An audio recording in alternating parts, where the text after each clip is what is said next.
Ingat tak dulu-dulu mak kita bekalkan lauk masuk mangkuk tingkat. Sekarang dah sampai peringkat antarabangsa.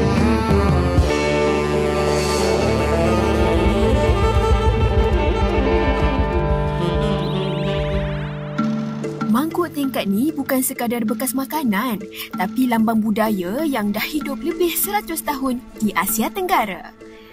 Di Malaysia, mangkuk tingkat atau puacan atau suki ucati sentiasa mendapat tempat di hati masyarakat tanpa mengira bangsa. Walaupun berbeza nama di negara ASEAN yang lain seperti rantang Indonesia, pintu Thailand, baunan Filipina, namun fungsinya tetap sama. Simpan makanan, simpan rasa dan simpan kenangan.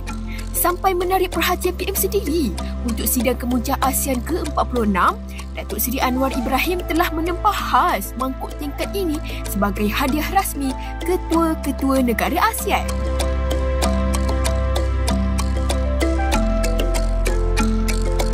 Jadi untuk edisi ASEAN, kita menghasilkan 2 lukisan yang ini bertajuk 10 Petals of Unity, di mana ia dilukis inspirasi daripada 10 bunga ASEAN. 10 bunga-bunga negara ASEAN kita gabungkan di sini. Jadi ini akan diberi kepada spouse ataupun isteri kepada ketua-ketua negara ASEAN, dan ini akan diberi kepada ketua-ketua negara ASEAN.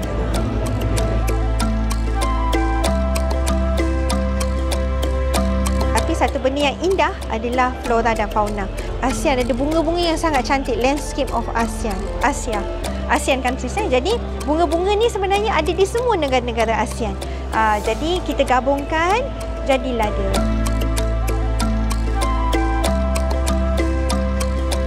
Mengambil masa 6 bulan.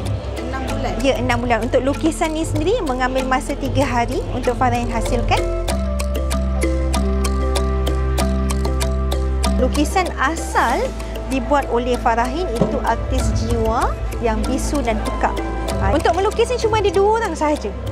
Yang ni seorang, yang ni seorang. Kenapa? Originality. Jadi selepas Farahin hasilkan lukisan, kita ada seorang lagi graphic designer yang akan buat dalam bentuk 3D, di mana ia akan digunakan sebagai reference kepada artis untuk tengok positioning bunga di mana dan sebagainya. Dan bila dia dah mahir, dah berlatih, barulah kita akan lukis satu-satu.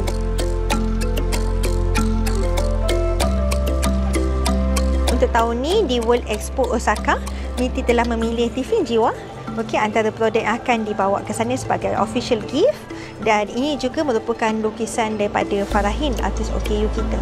Jadi temanya adalah bunga raya. Saya sangat bersyukur kerana mendapat support dia daripada pihak kementerian, khususnya Kementerian Luar Negeri yang menganjurkan ASEAN Summit ni, kerana ia memberi peluang kepada artis-artis di bawah jiwa untuk menghasilkan produk-produk premium yang sangat cantik.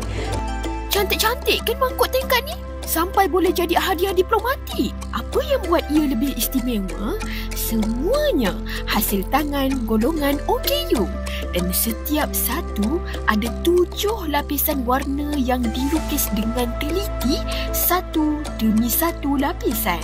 Inilah ASEAN, kaya budaya, penuh kreativiti dan dibentuk oleh semua lapisan masyarakat.